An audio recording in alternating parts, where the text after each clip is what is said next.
कहते एकादशी व्रतम गीता गंगाम्बू तुलसी दलम विष्णु पादाम्बुनामानि मरणे मुक्तिदानि च। कैसे लोग वैकुंठ जाते हैं? एकादशी, जिसने एकादशी का व्रत किया अपने जीवन में। संसार में जितने भी व्रत हैं ना, सभी व्रतों में सबसे उत्तम व्रत एकादशी का व्रत कहा गया है। क्यों?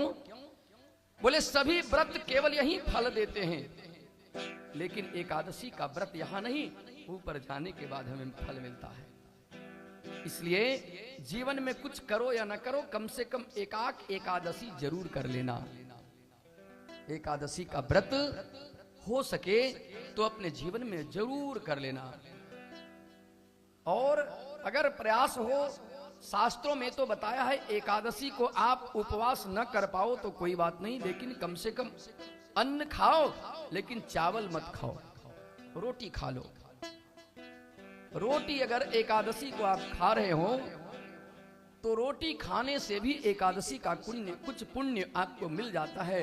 पाप नहीं लगता, पुण्य मिल जाता है। एकादशी व्रतम।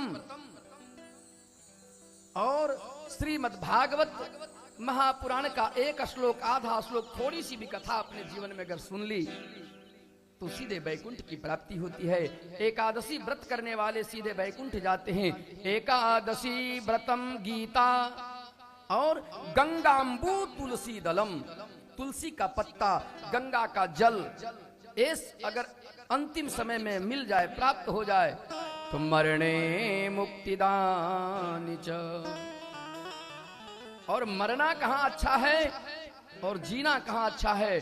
कहते वसना भला बनारस की, मरना गंगा तीर, व्रत भला एकादशी, पाप न रहत शरीर।